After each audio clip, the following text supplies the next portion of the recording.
ya, karena ini kan searah gitu ya. Cuman pas di jalan tiba-tiba dia mengeluarkan pisau. Ini agak ngeri juga gitu ya, mengeluarkan pisau. Saya nggak tahu maksudnya.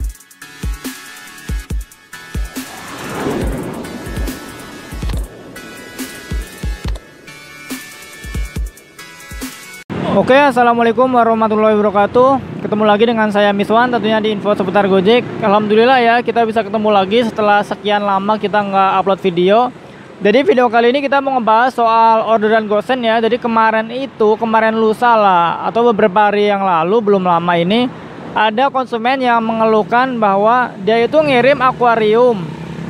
Dan akuarium ini nyampainya itu dalam kondisi nggak utuh gitu ya, pecah ternyata gitu, pecah. Dan si konsumen ini minta ganti ke drivernya nggak mau ganti gitu ya. Dan pada akhirnya konsumen ini ngeluh di sosial media gitu ya, malah ngancem-ngancem mau lapor polisi gitu ya. Kita mau ngebahas soal itulah intinya. Cuman sebelumnya saya mau berbagi informasi gitu ya. Jadi kemarin itu ada kejadian yang menimpa saya. Kemarin itu saya dapat orderan offline gitu ya, orderan offline GoRide gitu ya. Sebenarnya kan saya lagi narik gosen kemarin, karena saya kan ngambilnya itu gosen dan GoFood aja sebenarnya, karena nggak pernah bawa helm 2 gitu ya. Cuman kemarin ada yang berhentiin saya di jalan, laki-laki masih muda juga gitu ya. Dia penuh tato juga badannya. Dia minta offline gitu ya, karena ternyata offline-nya itu searah dengan orderan gosen saya, jadi saya izinkan naik gitu ya. Meskipun saya sebenarnya nggak memikirkan soal tarif ya, karena ini kan searah gitu ya. Cuman pas di jalan tiba-tiba dia mengeluarkan pisau. Ini agak ngeri juga gitu ya, mengeluarkan pisau. Saya nggak tahu maksudnya apa, cuman pisaunya itu di depan saya gitu, di depan saya. Dia nyuruh saya jalan gitu ya. Ya udah, jalanin aja gitu ya. Terus di jalan juga dia berbuat onar lah gitu ya, karena dia sempat ngajak pengendara lain berantem juga. Yang liatin itu dia nggak terima. Mungkin kan pengendara lain jadi apa ya, mengundang perhatian karena dia kan pegang pisau, jadi dia pada ngeliatin ke saya gitu ya. Tapi sama penumpang dia nggak terima, diajakin berantem lah. Cuman saya intinya nggak tahu ya, dia mungkin mabok atau apa. Cuman yang saya mau sampaikan di video kali ini itu supaya teman-teman itu lebih berhati-hati kalau mendapatkan offline. Cuman kalau misalkan kita bisa pilih-pilih lagi gitu ya, kalau menurut saya offline itu mending ditolak, karena ini sangat-sangat beresiko gitu ya. Nggak ada jaminan keselamatan bagi kita, apalagi kalau malam-malam gitu ya. Malam-malam offline-nya ini kurang meyakinkan, ya udah kita tolak aja. Kecuali kalau misalkan masih siang, mungkin ya masih siang. Terus apalagi kalau misalkan yang minta offline itu ibu-ibu dari pasar, ya itu masih aman aja. Tapi kalau misalkan laki-laki yang kurang meyakinkan, kalau menurut saya itu mending ditolak aja, karena supaya tidak terjadi hal-hal yang tidak diinginkan. Karena sebelum kejadian saya, sebenarnya 1 tahun yang lalu itu ada kejadian juga di Bandung ya. Masih jam 9 pagian gitu ya, jam 9 pagi masih siang.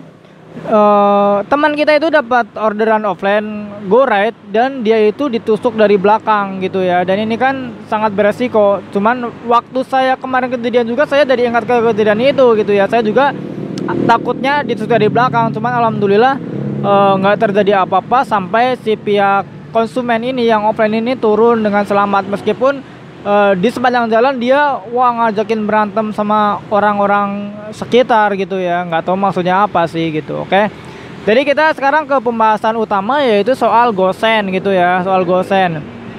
Nah, kita kembali ke cerita awal. Jadi kemarin itu ada mungkin mbak-mbak gitu ya, atau ibu-ibu yang komplain di sosial media gitu ya. Dia bercerita bahwa dia itu kemarin habis ngirim akuarium pakai gosen gitu ya, tapi akuariumnya pecah gitu ya. Terus dia singkat cerita minta ganti ke driver, tapi drivernya nggak mau ganti gitu ya.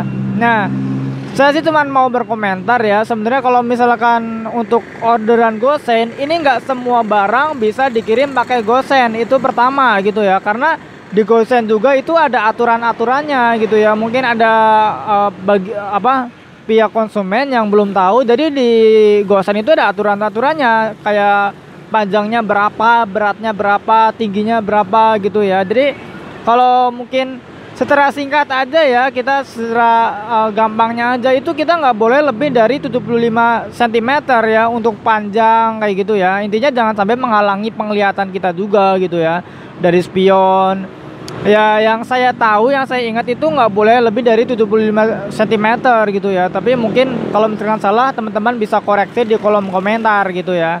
Dan beratnya itu nggak boleh lebih dari 20 kg gitu ya. Meskipun sebenarnya kita sering dapat orderan yang lebih dari itu gitu ya. Kadang kita kan mau gimana lagi, kalau misalkan selagi kita masih bisa bawa ya bawa aja, meskipun itu agak beresiko. Cuman yang perlu kalian ketahui bahwa driver itu ya sebenarnya kalau misalkan bawa barang-barang yang berat itu kadang ngedumel gitu ya di dalam hati ya, ini tidur aja meskipun kita tetap bawa gitu ya. Jadi supaya konsumen tahu, jadi di Gosen itu ada aturan mainnya, nggak boleh sembarangan bawa barang, nggak semua barang boleh dibawa gitu ya, harus ada aturan-aturannya. Itu yang pertama.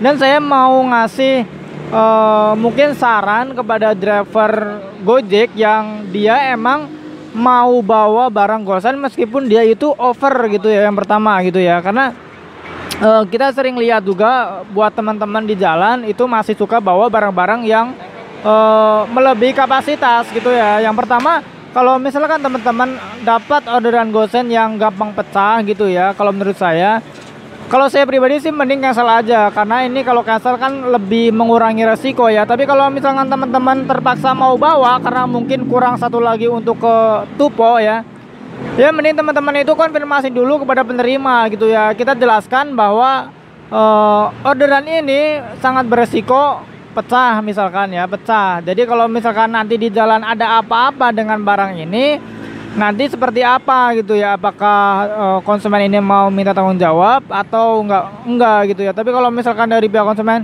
ya udah Bang, nggak apa-apa, kalau misalkan nanti di jalan ada apa-apa nggak usah tanggung jawab, ya udah kita gas aja. Tapi kalau misalkan dia harus diganti ya, daripada kita beresiko, ya udah kita mending cancel. Itu yang pertama ya. Karena gini, saya pernah dapat orderan Gosen meja ya, meja kalau nggak salah Olimpik, meja belajar. Dia itu panjangnya hampir 2 meter. Dan kalau kita taruh di motor itu kan nggak semua nempel di jok motor. Ada sebagian bagian dari meja yang dia itu ke belakang. Dan kalau misalkan kena polisi tidur, saya takutnya itu patah gitu ya, patah. Jadi waktu itu saya langsung konfirmasi ke konsumen bahwa ini barangnya rawan patah. Nanti kalau misalkan patah seperti apa, karena saya nggak mau ada tanggung jawab ya kalau misalkan patah. Ini kan lagian barangnya berat, apakah mau gitu ya. Kalau misalkan nggak mau ya udah saya cancel. Ternyata konsumen ini mau, ya udah nggak apa-apa, lagian kayaknya nggak bakal patah gitu ya. Ya udah oke, kita bawa aja meskipun agak berat gitu ya. Itu yang pernah sih sekali-kali saya bawa juga ya. Kalau misalkan terpaksa ya, mungkin orderan pertama atau mungkin orderan yang ke arah tupo, ya udahlah kita bawa aja. Tapi intinya kita konfirmasi dulu kepada konsumen ada efek bahaya dari si benda tersebut gitu ya, supaya ya kita nggak kena getahnya juga gitu ya, karena berbahaya ya. Kita ngebelaan ongkos 8.000 tapi kita gantinya itu ratusan ribu gitu. Oke, jadi mungkin itu aja sih video kali ini ya. Kesimpulannya ya, kalau misalkan ada konsumen yang udah tahu barangnya susah dibawa, udah tahu barangnya rawan pecah tapi tetap dikirim ke pakai Gosen, kalau pecah ya udah resiko gitu ya. Sebenarnya jangan nyalahkan ke driver juga gitu ya. Kenapa nggak nyoba pakai mobil aja, atau kenapa nggak bawa sendiri aja, lebih aman gitu ya, biar lebih tahu kesusahannya apa juga gitu ya. Karena driver juga manusia yang meskipun dia jago bawa motor ya, tapi kalau misalkan bawa barang ya susah juga gitu. Oke, terima kasih ya. Mungkin itu aja video kali ini, semoga bermanfaat.